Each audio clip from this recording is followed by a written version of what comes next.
Hello everyone, फिर से आप लोगों के सामने हाजिर हो गया हूँ एक क्राइम का घटना को लेकर। इस चैनल पर जो क्राइम आइडियाज़ चैनल है, इस पर मैं 3 वीडियो अपलोड कर रहा हूँ। अभी देखिए, जो इससे पहले वीडियो अपलोड किया था उसमें बताया हूँ जो एक पत्नी साजिश के तहत अपने पति को मरवा देती है।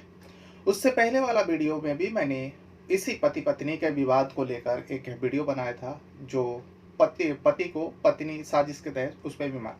और इत्तेफाक देखिए, आज जिस वीडियो को अपलोड कर रहूँगा, आज जिस वीडियो को रिकॉर्ड कर रहा हूँ, इस पर भी वही होता है। एक पत्नी अपने आशिक के चक्कर में वो अपने पति के मर्डर करवा देती है उसी आशिक के साथ मिलकर। और बाद में उसी पति का पैसा से वो आशिक से शादी भी करना चाहती थी और उस पैसा से आशिक के साथ खुशहाल ज़िंदगी जीना चाहती थी। तो इसके तहत वो साजिश रचती है और साजिश को कामयाब कर लेती है, क्योंकि सुपारी देती है। उसी पति का पैसा को लेकर, जो शादी के मुंह दिखाई में उसको पैसा मिली थी, उस पैसा को लाकर अपने आशिक को देती है। जो देखो, मेरा पति, मेरा जिससे शादी हुई है, वो कितने पैसा वाले हैं, मेरे मुंह दिखाई में उसके रिश्तेदार ने इतने सारे पैसा दिया। लाखों रुपए लाकर अपने जो रोडपति आशिक होता है उसको लाकर देती है। और देने के बाद कहती है, जो तुम कुछ भी करो, मेरे पति को हम दोनों के बीच में से हटा दो, अब समय आ गया।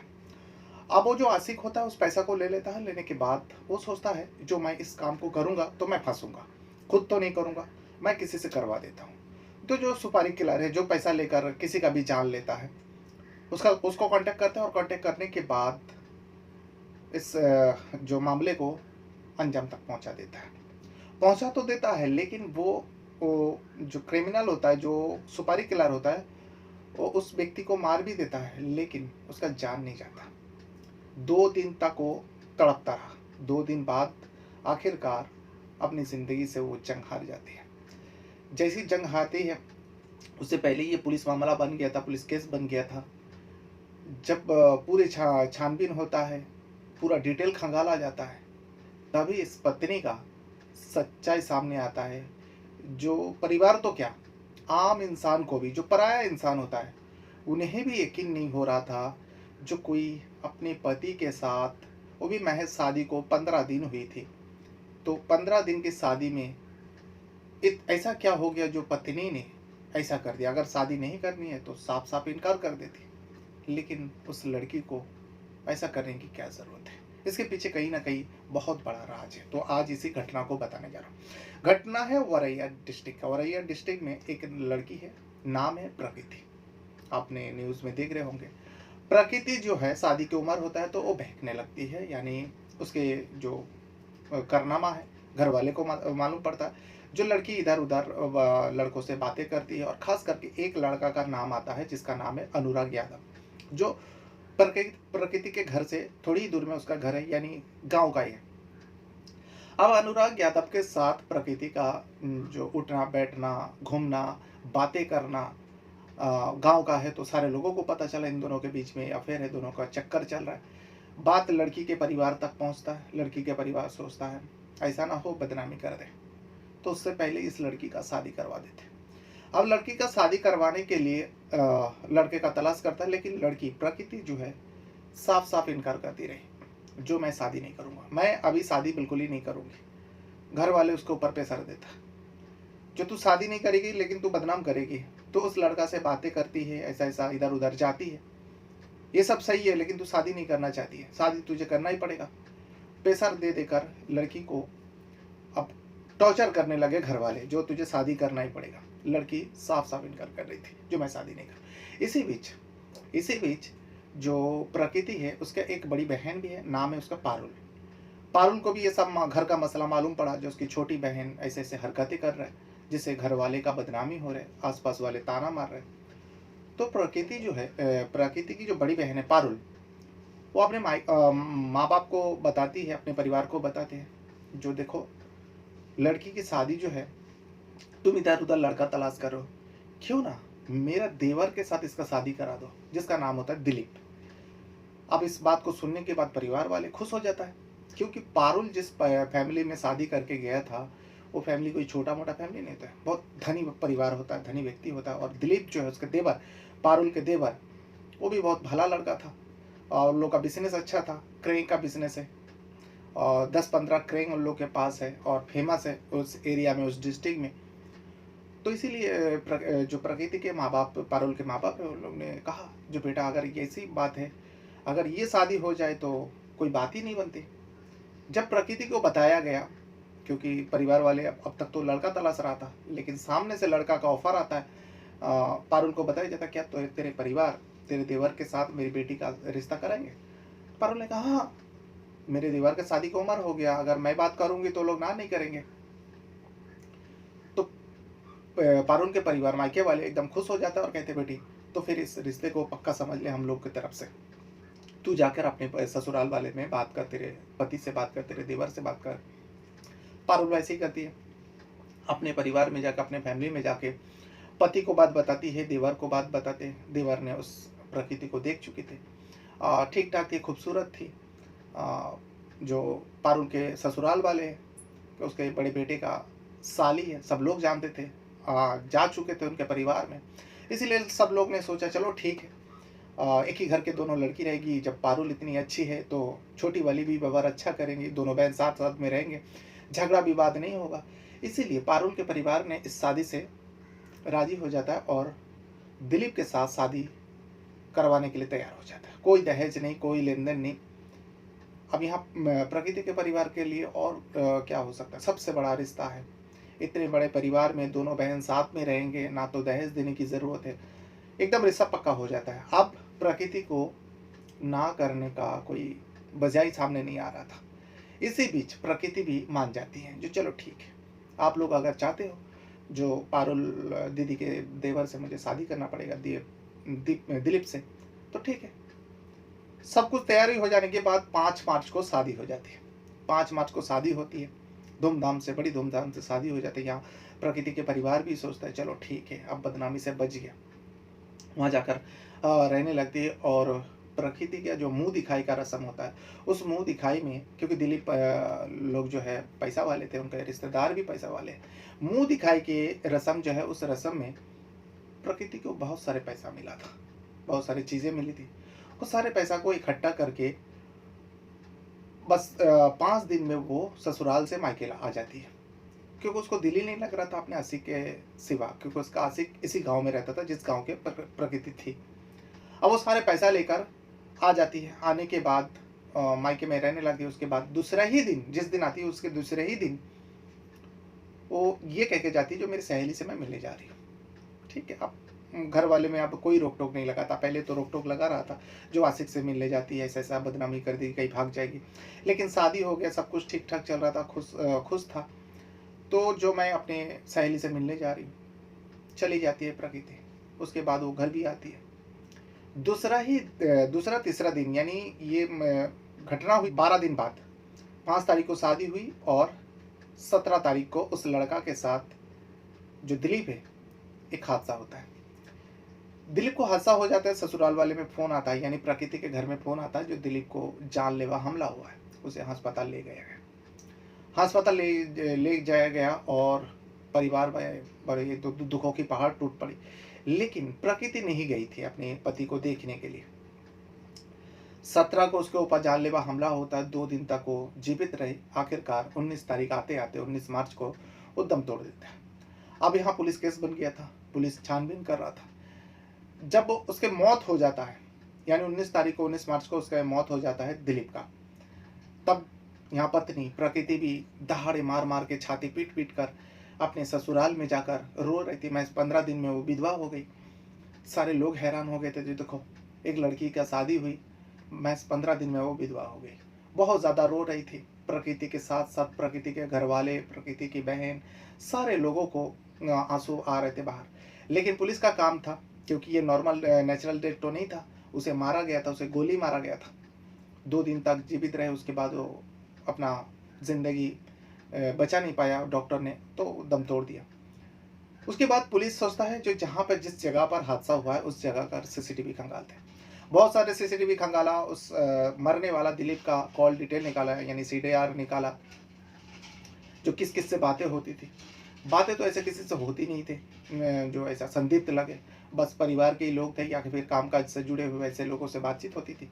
पुलिस ने खंगाला, लेकिन जब सीसीटीवी खंगाला तो देखा कि 12 तारीख को, 12 मार्च को जब वो घर से निकला, उसके बड़े भाई ने पूछा, यानी पारुल के पति ने पूछा, जो तू कहाँ जा रहा है? वो खुद से बताया, जो भैया एक काम से मैं बाहर जा रहा हूँ, थोड़ी देर में आ जाऊँगा। तो बड़े भाई ने कहा ठीक है, तू जा। तो थोड़ी देर में जाने के बाद वो जब जिस काम से के लिए बाहर जा रहा था, इतने में उसके पास 4 लड़का आया था। 4 सीसीटीवी में ये सब दिखाए देख रहा था पुलिस वाले। 4 लड़का था, चारों को नहीं पहचानते थे पुलिस वाले, और उसमें से 4 में से एक लड़का को पुलिस वाले पहचान जाते हैं। जी ये तो वही है ना, राम होता है, नाम होता है रामजी नगर। तो ये रामजी नगर है ना, रामजी नगर जो है वो क्रिमिनल था, सुपारी किलर था, वो पैसा लेके किसी का भी जान लेता था, उसके ऊपर कई सारे मुकदमा था। फिलहाल वो बेल पर बाहर आए हुए थे। जैसे रामजी नगर को देखता है, जो रामजी नगर दिलीप के साथ कुछ तो मामला है, चलो रामजी नगर को उठाते, रामजी नगर को उठा लेते। उठा लेने के बाद जब रामजी नगर से पूछा जाता है, जो तू उस वक्त उस लड़का के साथ, जिस लड़का का मौत हुआ है, तू क्या कर रहा था, तेरा क्या काम था? अब रामजी नगर था, सुपारी किलर पैसा लेकर वो काम करता था, कई सारे मुकदमा चल रहा था। वो ज़्यादा इधर उधर के बातें नहीं करता, कोई साजिश वाजिश से नहीं सोचता, वो साफ साफ बोल देता है, जो मुझे तो सुपारी मिला था उसे मारने के लिए, और जो बाकी जो 2 लोग और थे वो मेरे साथ ही थे। वो दोनों फिलहाल फरार चल रहा है, और जो चौथा था वो तो दिलीप ही था, उसका मौत हो गया। तो रामजी नगर जो है, पुलिस को सामने सारे कुछ उगल दिया। उगल देने के बाद पुलिस का टीम आती है प्रकृति के घर, और प्रकृति को हिरासत में ले लेता है, लेकर पुलिस थाने पहुंच जाता है। सारे लोग हैरान हो जाता है, जो ये क्या हुआ, दिलीप के मौत के पीछे प्रकृति को क्यों उठाया पुलिस? जब पुलिस प्रेस कॉन्फ्रेंस करता है, तब जो सच्चाई सामने आता है, वाकई हर किसी का रोंगटे खड़े हो जाते हैं। क्योंकि रामजी नगर ने बताया, जो मुझे तो सुपारी दिया गया था, और ये सुपारी देने वाला प्रकृति के गांव में एक लड़का है जिसका नाम है अनुराग यादव। अब अनुराग यादव कौन है? अनुराग यादव जो है प्रकृति के गांव में रहने वाले वो प्रकृति का आशिक था। आशिक अब कहाँ है, वो तो छुप चुका है, अनुराग को ढूंढने के लिए दबिश दे रहे हैं। लेकिन इसमें प्रकृति का क्या हाथ है? तो रामजी नगर कहता है ये दोनों ने मिलकर ही तो प्लान किया था, इसीलिए अनुराग यादव तो हाथ नहीं लगता, लेकिन प्रकृति को उठा लेते और प्रकृति से पूछताछ करते। पुलिस जब पूछताछ करते, प्रकृति इधर उधर के बातें करने लगी। आखिरकार पुलिस के सामने वो टिक नहीं पाता, पूरे सच्चाई उगल देती है। वो कहती है हाँ, मैं तो नहीं चाहती थी दिलीप से शादी करने, लेकिन मेरे घर वाला प्रेशर दे रहा था, और मैं जब इनकार किया, कई सारे लड़कों से मेरा रिश्ता लगाया, मैं सबसे इनकार कर दिया। फिर जब दिलीप के साथ मेरा रिश्ता जोड़ा गया, अब मुझे इनकार का कोई रास्ता नज़र नहीं आया, सारे लोग प्रेशर देने लगे। और दिलीप जो है मेरे दीदी का देवर है, उनका परिवार अच्छे पैसा वाले। इस बारे में मैं अनुराग यादव को बताती हूँ, जो मेरा आशिक है, हम लोग का 4 साल का रिलेशन है। जब मैं अनुराग यादव को बताती तो अनुराग यादव कहता है ठीक है, अगर ऐसी बात है, जब कोई चारा नज़र नहीं आ रहा, जो कोई रास्ता नज़र नहीं आ रहा, एक काम कर, तू दिलीप से शादी कर ले, दिलीप से शादी कर ले, और उसके बाद दिलीप जैसे तू बता रहे, तेरे जिससे शादी होने वाला बहुत पैसा वाले, तो उसको हम लोग लूट लेंगे और उसको मौत के घाट उतार देंगे। फिर उसके जो प्रॉपर्टी का हिस्सा है, तू कानूनन पत्नी है, तुझे मिलेगी, उस पैसा से हम लोग मौज करेंगे, मस्ती करेंगे, ऐश करेंगे। प्रकृति के दिमाग में ये बात घुस जाती है। प्रकृति सोचती है चलो ठीक है, हम ऐसे ही करेंगे। प्रकृति बिल्कुल ऐसे ही करती है, माँ बाप के बात मान जाती है, दिलीप से शादी हो जाती है। फिर उसके बाद अब उसे दिल ही नहीं लग रहा था दिलीप के साथ शादी हो जाने के बाद उसके घर में जाकर, बस उसका तो वो तो तड़प रही थी अंदर ही अंदर से अनुराग से मिलने के लिए। जबकि अनुराग एक रोडपति, वो ट्रक चलाता था बस, लेकिन दिलीप करोड़पति है, करोड़पति परिवार का बेटा है, करोड़पति आदमी का भाई है। उसको वो राज नहीं आई, उसको तो बस अपने आशिक के साथ जीना है, कैसे भी जीना है। लेकिन आशिक ने जब ये दिमाग लगाया, प्रकृति सोचती है वाकई मेरे आशिक के पास देखो कैसा दिमाग है, मैं शादी भी कर लूँगी उसी का पैसा से, उसी का प्रॉपर्टी से, फिर मैं आराम के साथ अपने आशिक के साथ जीऊँगी अपनी ज़िंदगी। बस प्लान हो गया, प्लान तैयार हो गया। फिर उसके बाद शादी के महज 12 दिन बाद, वो मायके तो 5 ही दिन में आ जाते हैं, लेकिन 12 दिन बाद उस काम को अंजाम देना था। प्रकृति अपने पति से बातें करती थी, और उस टाइम जो है दिलीप किसी काम के लिए बाहर जाना था। वो जानती है जो कहाँ पर हो, जिस जगह पर था वो दिलीप, उस जगह का लोकेशन प्रकृति जो है अपने आशिक अनुराग यादव को बताती है, जो उस जगह पर है, जाओ तुम लोग काम तमाम कर दो। उससे पहले मुँह दिखाई का रकम जो है अनुराग को दे दी थी और उस पैसे को सुपारी किलर को अनुराग दे दिया था। अनुराग को अनुराग जो है जो रामजी नगर है, जो सुपारी किलर है, उसको बताता है जो दिलीप इस जगह पर मौजूद है, तुम लोग जाओ और उसे मार दो। अब अनुराग नगर जो है, जो रामजी नगर है, जो सुपारी किलर है, लोकेशन बताता है दिलीप कहाँ है और दिलीप के पास पहुंचता है। पहुंचने के बाद कहता है जो दिलीप भाई आप लोगों के पास करेंगे, आप लोग ये सब जो खाई में गिर जाता है, तालाब में गिर जाता है, जो क्रेन के जरिए तुम आप लोग वो सब उठाते हो, हम लोग का एक गाड़ी है जो तालाब में गई है, तो उस गाड़ी को उठाना है, आप एक बार चल के देख लो, फिर उसके बाद रेट वगैरह तय कर लेंगे। दिलीप सोचता है चलो ठीक है, उसका काम मिल गया। वो दिलीप सोचता है चलो ठीक है, देख लेते, फिर उसके बाद बताते जो कितना पैसा खर्चा होगा। अब वो 2 व्यक्ति था, रामजी नगर और रामजी नगर के साथ एक और उसका साथी था। उसको लेकर, दिलीप को लेकर उस जगह पर पहुंचता है जिस जगह पर इस काम को अंजाम देना था। गाड़ी वाड़ी कुछ नहीं गिरा था। जैसे ही दिलीप तीनों गाड़ी से उतरने के बाद दिलीप को नजदीक से गोली मार देता है रामजी नगर और रामजी नगर के साथी। गोली लगते ही दोनों जमीन पर गिरता है। अनुराग यादव भी उन लोगों के ऊपर फॉलो रखा था, नजर रखा था। अनुराग भी वहां से चुप चुप के सब कुछ देख रहा था। अनुराग यादव भाग जाता है। उसके बाद रामजी नगर और रामजी नगर के जो साथी है वो दोनों भी भाग जाता है। इन दोनों ने चेक नहीं किया था जो दिलीप मरा है क्या जिंदा है। गोली मार दिया, इन लोग को लगा चलो अब वो मर गया, उसका काम तमाम हो गया, चले जाते हैं। लेकिन दिलीप मारा नहीं था, दिलीप जिंदा था, लेकिन गंभीर हो गया था। फिर राहगिरी को पता चला, राहगिरी ने शोर मचाया, लोग जमा हुआ, पुलिस आई, अस्पताल ले गया, यहाँ से वहाँ से यहाँ करते करते आखिरकार उसका दम निकल जाती है, यानी वो जिंदा नहीं रह पाता, वो मर जाता है। पूरा डिटेल जब पुलिस ने प्रेस कॉन्फ्रेंस करके पूरी बात बताए, लोगों को तो यकीन ही करना मुश्किल हो रहा था।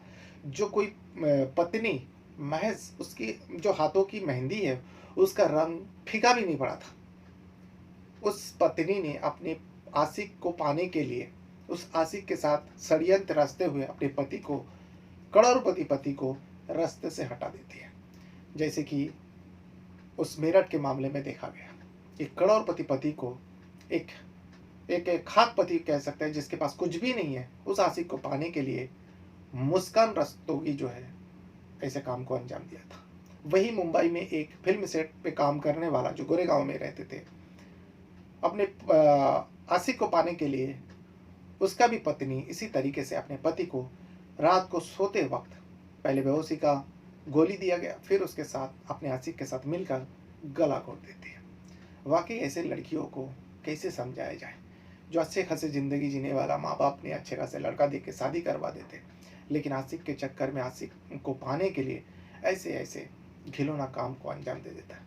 अब जिंदगी भर जेल में रहेगा। ऐसे लोगों को तो फांसी की सजा होनी चाहिए। तीनों केस में देखा गया कि पति को भनक भी नहीं लगा और पति को साजिश के तहत मरवा देते। तो ये है वो पूरा घटना जो औरैया से 2 दिन से बहुत ज़्यादा न्यूज़ में चल रहा है। सोचा कि आज क्राइम आइडियाज़ चैनल पर इसी वीडियो को बनाऊंगा और आप लोगों को बताऊंगा।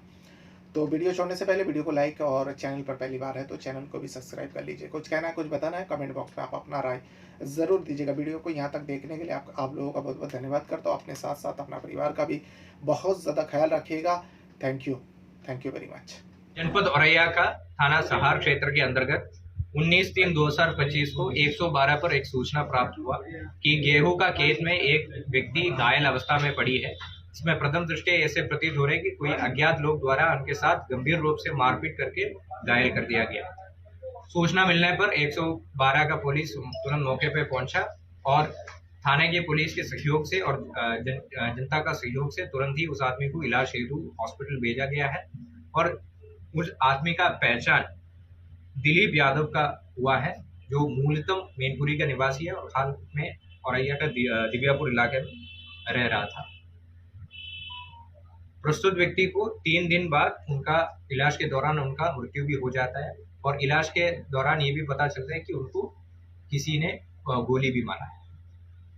पूरा घटना को दिलीप यादव के भाई द्वारा दिया गया तहरीर के अनुसार थाना सहार पर मुकदमा अपराध संख्या 44/25 अंतर्गत धारा 109 में 109 BNS में पंजीकृत किया गया था, जो अटेम्प्ट टू मर्डर धारा है, और जब उनका मृत्यु हो गया उसको 103(1) पे कन्वर्ट कर दिया गया है। थाना सहार का टीम और जनपद औरैया का एसओजी टीम द्वारा तुरंत ही इस केस में अनावरण हेतु लग गया था और इस ब्लाइंड मर्डर केस को रिकॉर्ड टाइम में आज खुलासा कर दिया गया है। रास्ते में लगी सीसीटीवी जो ऑपरेशन त्रिनेत्र के तहत हम लोग लगाया गया था, उस सीसीटीवी के सहयोग से हम लोगों को पता चला जो मृतक दिलीप है उनके पीछे कुछ लोग लगी थी और उनको लालच देके उनको बीच में बाइक के बीच में बिठा के कुछ लोग लेके गया। सीसीटीवी से प्राप्त किया गया फुटेज के अनुसार हम लोग आगे बढ़ते हुए जांच किया गया है और हम लोगों का मुखबिर तंत्र के माध्यम से हम लोगों को सूचना मिला कि उसमें से एक व्यक्ति का नाम रामजी नागर है। तो रामजी नागर का लोकेशन के बारे में भी हम लोग पूछताछ किया गया था और हमारा मुखबिर द्वारा बताया गया कि इस पूरा घटना में शामिल रामजी द्वारा हिसाब किताब करने के लिए एक जगह पे पहुंचता है। तो आज दिनांक 24/3/2025 को अर्ली मॉर्निंग में संयुक्त टीम द्वारा रामजी नागर को गिरफ्तार करने के लिए गया। तब वहीं पर एक दूसरा आदमी और मिला जिसका नाम अनुराग यादव है, जो कि मृतक दिलीप यादव का बीवी का सेम गांव से रहता है। तो उन दोनों के जमा तलाशी जब किया गया तो उन दोनों से 315 बोर के एक तमंचा और दो जिंदा कारतूस भी मिला था और गहराई से पूछताछ किया गया तो उनके द्वारा पूरा घटनाक्रम ऐसे बताया गया। दिलीप यादव का शादी प्रगति यादव से हुआ विगत 5 तारीख को यानी 5 मार्च 2025 को। अनुराग यादव और प्रगति यादव एक ही गांव का रहने वाला था और विगत 4 साल से गहरा प्रेम में था। आपसी संबंध घर वालों को भी पता था, परंतु इन लोगों के द्वारा शादी करने के लिए मंजूर नहीं किया और जबरदस्ती प्रगति को दिलीप यादव से शादी करवाया, जिसमें से बिल्कुल संतुष्ट नहीं था। प्रगति यादव द्वारा अपना प्रेमी अनुराग यादव को ये बताया था कि काफी अमीर है दिलीप और अगर उनको हमारा रास्ता से हटाएंगे तो हम लोगों को बहुत अच्छा तरीके से साथ में जीवन जी सकता है। इसी के तहत आगे चलते हुए प्रगति यादव द्वारा अनुराग को 1 लाख रुपए भी दिया हुआ था और अनुराग यादव ने अपना दिलीप यादव का हत्या करने के लिए एक टीम जोड़ दिया जिसमें रामजी नागर मुख्य सरगना रहा है और उनको 2 लाख में बात भी किया और 1 लाख रुपए जो प्रगति ने उनको दिया वो भी उनको पकड़वा दिया था। इस घटना में 1-2 और अभियुक्त है जिसको पुलिस आइडेंटिफाई किया गया है। गोपनीयता के कारण उनका नाम अभी पब्लिक नहीं कर रहा है। इसके अलावा कॉन्स्पिरेसी में और कोई लोग हैं, इसका भी विस्तृत जांच पुलिस द्वारा किया जा रहा है। इस समय इस मुकदमा में 44/25 में पुलिस द्वारा 3 अभियुक्त को गिरफ्तार किया गया है। तीनों अभियुक्त का नाम रामजी नागर उर्फ चौधरी निवासी औरैया, अनुराग उर्फ बबलू उर्फ मनोज यादव निवासी हाजियापुर थाना फफून और प्रगति पत्नी स्वर्गीय दिलीप